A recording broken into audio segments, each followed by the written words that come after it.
They only saw a black woman stretching in the park. What they didn't see was the war she carried in her bones. The sun hadn't fully risen yet, but the town of Red Ridge already felt heavy, like a place dragging the past into every new day. A slow fog clung to the sidewalks, wrapping the picket fences and creaky porches in silence. Most homes still had their lights off, but in the center of the town, at the old Veterans Park near the courthouse, a lone woman stood under a canopy of oak trees, stretching, breathing, calm.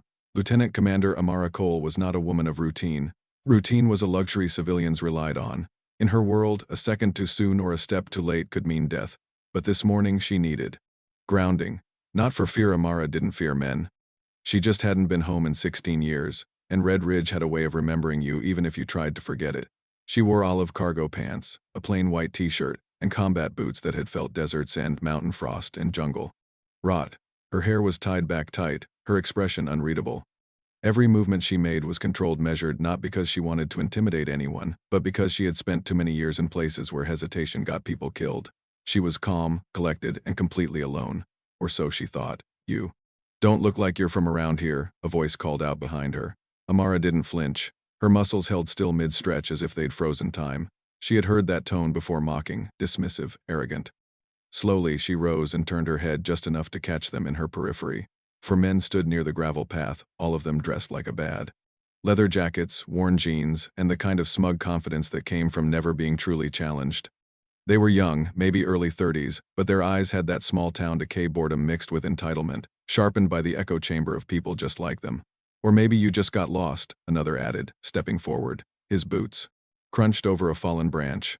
Amara said nothing, not because she couldn't, but because she didn't owe them her breath. That silence unsettled them. They didn't know what to do with a woman who didn't flinch or fold, especially a black woman, especially here in a town like Red Ridge. You deaf, sweetheart. The tallest one barked. We asked you a question. Amara's gaze finally met his.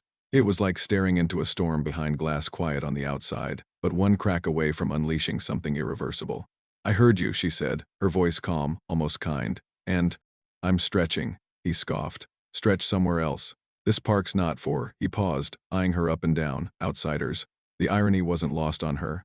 Her ancestors had fought for ground like this, while men like him called themselves patriots from porches. She smiled, not wide, but just enough to unnerve him. Guess you'll have to call the police, she replied coolly. One of the others muttered something under his breath, something ugly, racial. Amara didn't even blink. They didn't know her, not really. They didn't know that this was the woman who had once walked blindfolded through a minefield in Kandahar to rescue her team. The woman who, during a hostage crisis in Djibouti, negotiated a ceasefire with a weapon at her own head. The woman whose name was etched quietly in Pentagon halls, not with medals, but with reverence. But all they saw was a black woman alone.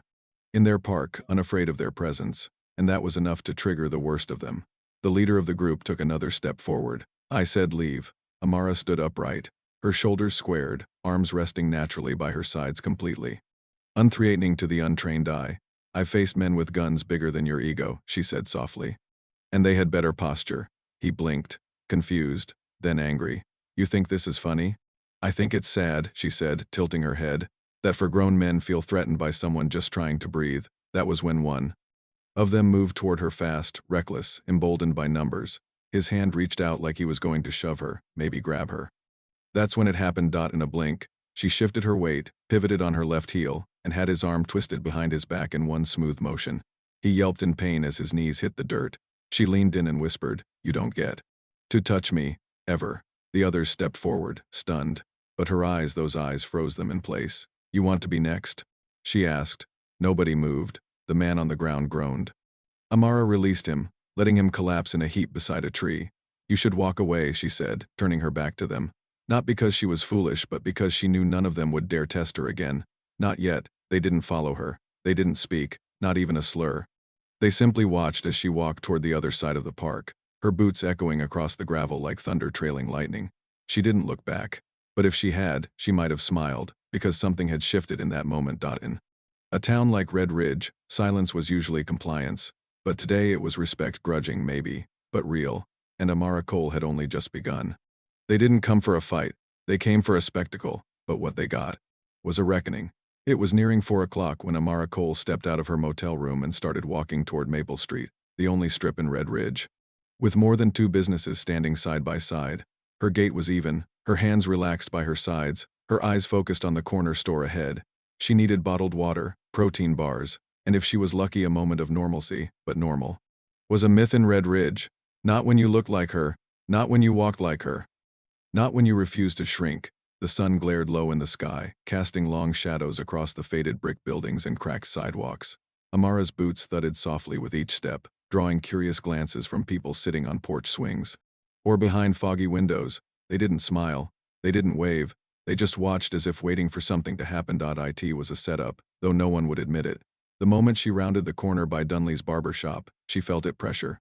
In the air, the way soldiers feel before an ambush. She clocked them instantly. Same four from the park. Same leather jackets. Same arrogance. Only this time, they were spread out like a snare net, blocking the path to the store. One leaned against a light pole, chewing gum, arms crossed like he owned the whole damn town.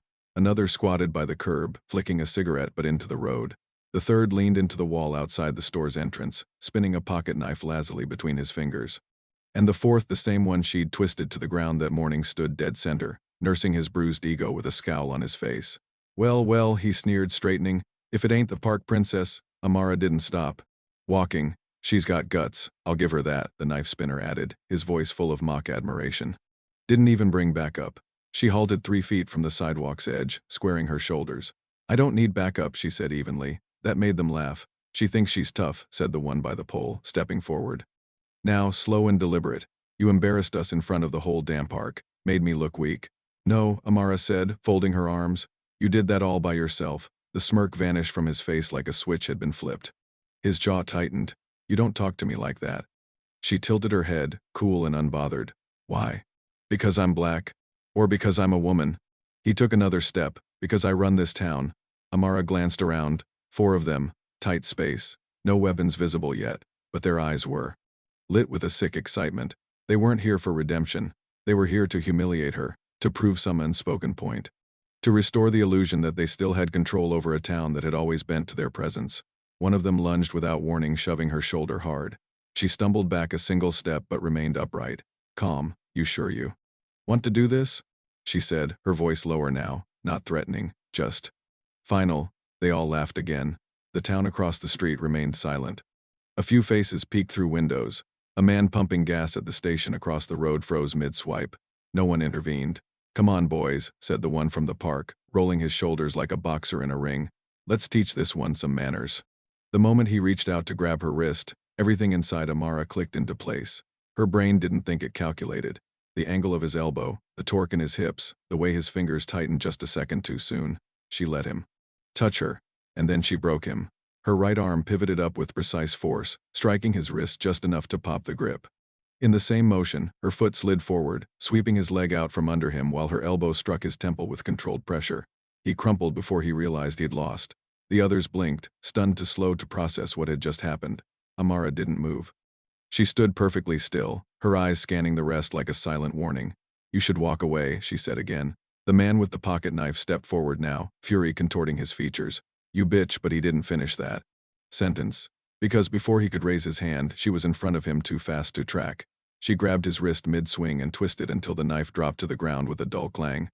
Her foot kicked it behind her, out of reach, and then, just for emphasis, she drove her palm into his chest with surgical force. He staggered back 3 feet and slammed into the wall, winded, gasping, done. The third one ran at her, yelling. She sidestepped like a ghost and let his momentum carry him forward right into the hood of a parked car. He groaned, stunned, as he slid down the metal. Only one remained, the one who said he ran the town. And now, for the first time, Amara saw something flicker in his eyes. Fear. She walked toward him slowly, controlled. Her voice was soft. Still think you run this town? He raised his hands, not in surrender but in defense. I didn't mean you. Meant every word, she said. That's the problem. Behind her, the groans of his crew echoed like a chorus of shame. Around her, the town had come alive. People were out of their shops now, watching, recording, judging. She leaned in, her voice low enough only he could hear. I buried men tougher than you on foreign soil. I've walked through enemy lines to pull my people out alive, and you thought you could break me with 4 leather jackets and bad breath. He didn't respond. She took a step back, straightened, and said one last thing before turning toward the store. The world you thought you controlled. It ends today. And then she walked inside like nothing had happened.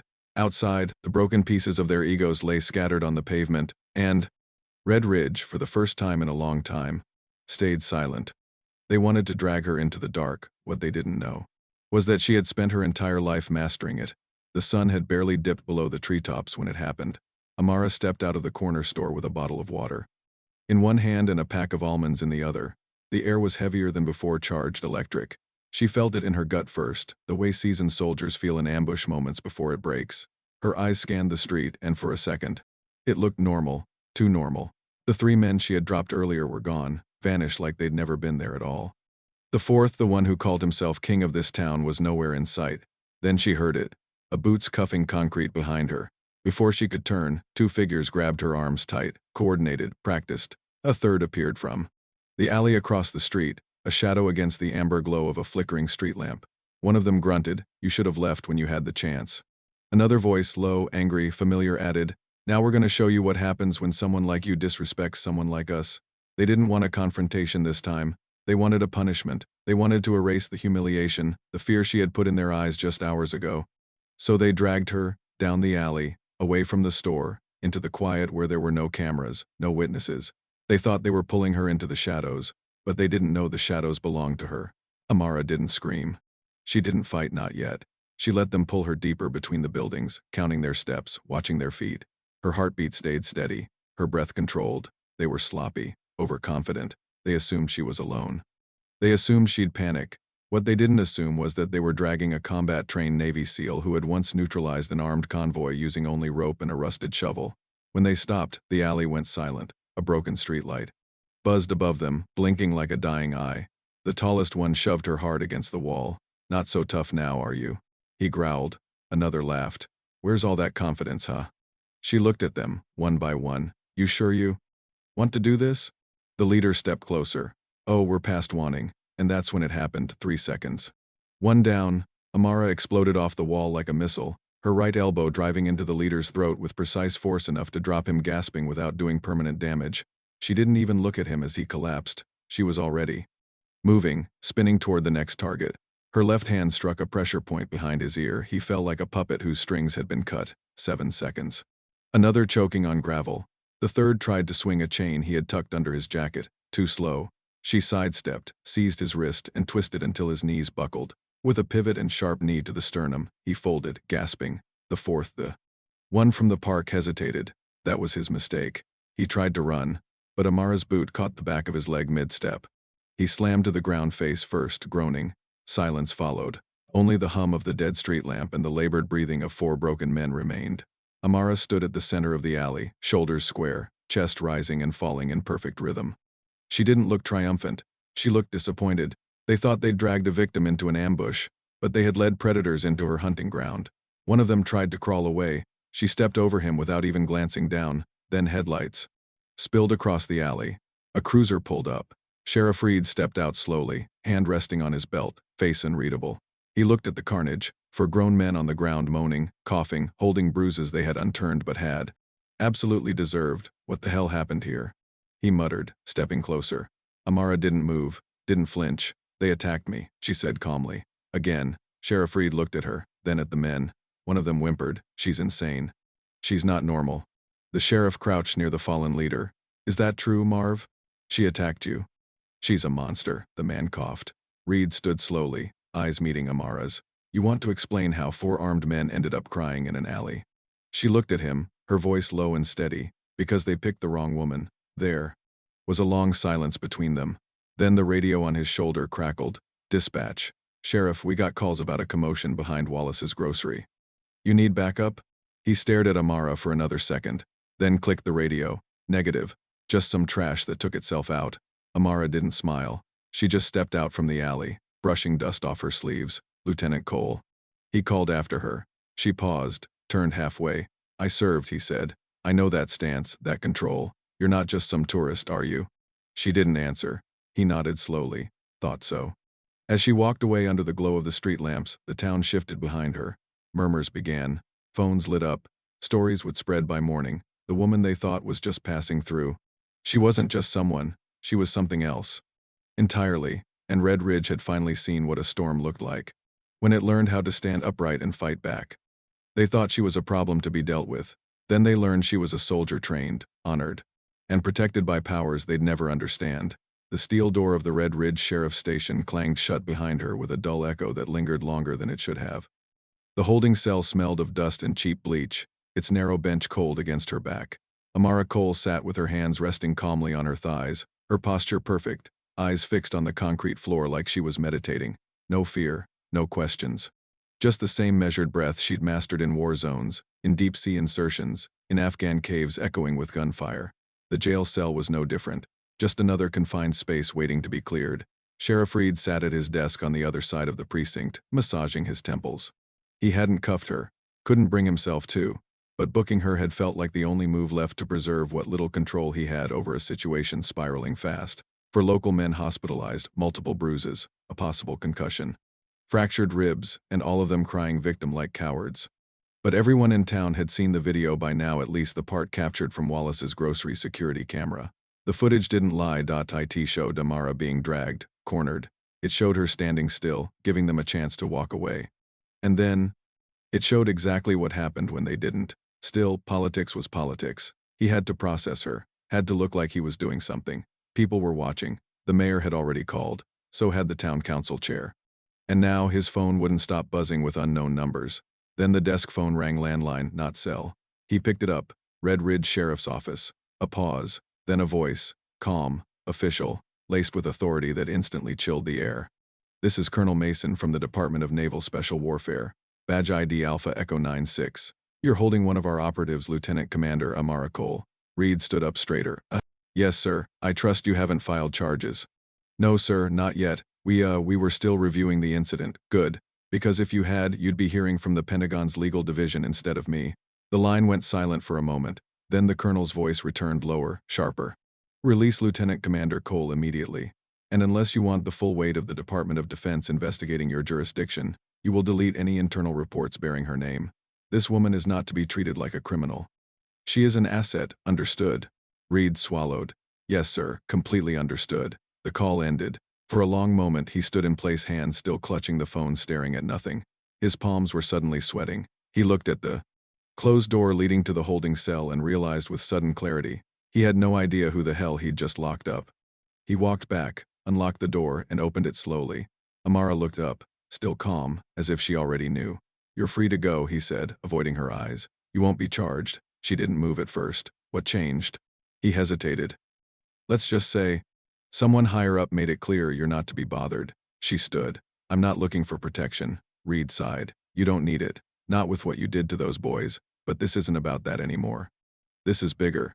She stepped past him and paused at the threshold. You were in the military, weren't you? He blinked. Yeah, Marines, First Gulf.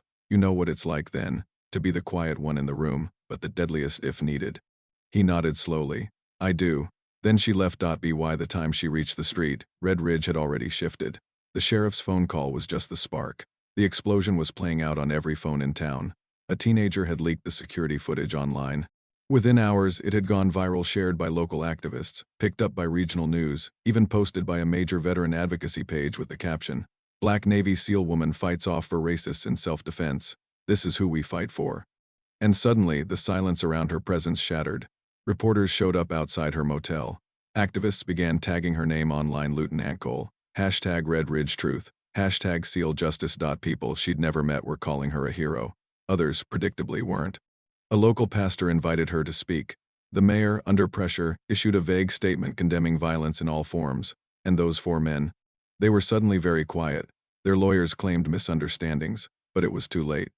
Because the town had seen the truth. A woman who didn't scream, who didn't run. A woman who had returned home not to fight but was more than ready when the fight came to her. By the next evening, a line of young girls and women stood outside her motel door. Some were holding signs, some just wanted to thank her. One little girl, no more than 9, whispered, My big brother said you're the strongest woman in the world. Amara knelt and looked the girl in the eyes. Strength isn't in your fists. It's in knowing when to use them. And just like that, something changed in Red Ridge. The silence turned to questions. The whispers turned to conversations. People started rethinking what kind of town they really wanted to be. It wasn't perfect. It never would be. But something had cracked open. Because now they knew who she really was. Not just a visitor. Not just a woman. but a warrior trained to fight wars, and finally bringing peace on her terms. They thought it would end with bruises and silence, but the storm they tried to bury came back with purpose and planted roots. The trial didn't take long. There was too much evidence, too many witnesses, too many voices that, for once, refused to stay quiet. Red Ridge wasn't used to that, not to the spotlight, not to being called out, not to being asked who it stood for and who it stood against. But Amara Cole had cracked something open in this town, and once light finds its way in, shadows shrink. The four men Marvin Briggs, Cole Denton, Shane Wiley, and Boone Keller stood in court, necks stiff with shame. They didn't wear their leather jackets anymore. Their swagger had evaporated, replaced with trembling hands and downward eyes. The prosecution presented everything. The video from the alley, the store footage, the eyewitness testimonies, even the police report Sheriff Reed never filed. The defense tried to spin it, claimed it was a misunderstanding, a clash of personalities. But the truth was undeniable. They didn't just attack a woman. They targeted her because she was black, because she was alone, because they thought they could get away with it. They were wrong. The judge sentenced them to community service, mandatory hate crime education, and suspended jail time. Some called it too soft, but it wasn't the punishment that changed things. It was the humiliation, the exposure, the fact that their names would always carry that stain. And in Red Ridge, legacy mattered more than law. As for Sheriff Reed, he did what most men in his position never do. He walked into the middle of town square during a weekend market, stepped onto the community stage, and took the mic. "I failed her," he said, his voice cracking through the speaker. "Lieutenant Commander Amara Cole came here for peace. And we gave her fear. She didn't ask for justice. She earned it. And this town owes her more than silence." It wasn't a perfect apology, but it was public. And in a town like Red Ridge, public words meant everything. But the biggest shock came weeks later. People thought Amara would leave, that she'd vanish like a ghost, return to whatever world a Navy SEAL disappears into when the fighting's done. But she didn't. She stayed. Quietly, deliberately. She purchased an abandoned auto repair shop on the edge of town just past the church, across from the old mill. Within weeks, contractors arrived, volunteers followed, and within 3 months, the Valor Center opened its doors. It wasn't fancy. Concrete floors, exposed beams, punching bags, grappling mats, and one big mirror stretched across the wall. But it was more than a gym. It was a sanctuary, a space built not to teach violence but to teach control, confidence, voice, her first. Students were young, girls between 10 and 16, most of them quiet, nervous, unsure why someone like her would care. But Amara didn't preach. She demonstrated. She showed them how to stand, how to breathe, how to look someone in the eye and say no, and slowly they changed. Then came the mothers, the college students, even the skeptics. Those who once watched her in silence from their porches began to send their daughters. Because in a world that taught women to shrink, to apologize, to endure, Amara taught them how to stand tall without permission. On the gym's front wall, above the mirror, was a quote painted in deep navy blue. "Never shrink to make others comfortable." No logo, no flag, just that. And people came, from the next town over, from the city, from places she'd never heard of, girls with bruises they didn't talk about, women with stories no one had ever listened to. Amara didn't ask questions. She taught them how to move, how to reclaim space, how to rewrite the rules of their own bodies. Reporters came too, national media, documentarians. The story of the Navy SEAL who stood her ground in a racist town had become legend. But she turned them away, politely, firmly. "This isn't about me," she said. "It's about what happens after the cameras leave." And she was right, because Red Ridge started to shift, the diner that once refused to serve her. The owner came to the Valor Center, hat in hand, and asked if she'd consider training his teenage niece. Amara agreed, not because she forgot, but because she believed growth meant more than grudges. The school board invited her to speak during a safety seminar. The local library asked her to host a weekly empowerment class. The very town that once stared her down on the sidewalk now looked to her for leadership. And Amara? She didn't seek revenge. She sought restoration, not just for herself, for every young girl who ever felt small, for every woman who was told she was too loud or too strong, for every soul who had to carry their worth in silence. Late at night, when the gym lights dimmed and the mats lay still, Amara would sometimes sit alone in the center of the room, breathing, listening, remembering, not the pain, but the choice she made. To stay, to build, to lead, because the woman they tried to break became the woman they now looked up to. Red Ridge wasn't perfect. Prejudice doesn't die with headlines. It rots slowly, gets passed down like old furniture, hiding in the corners of conversations. But now there was resistance. Now there was a center, a name, a force. And it wore combat boots. Amara Cole never raised a flag. She didn't need to. She planted something deeper. And in time, the storm she carried inside her, the one trained by years of war, sharpened by silence, and awakened by injustice, didn't just pass through Red Ridge. It transformed it, forever.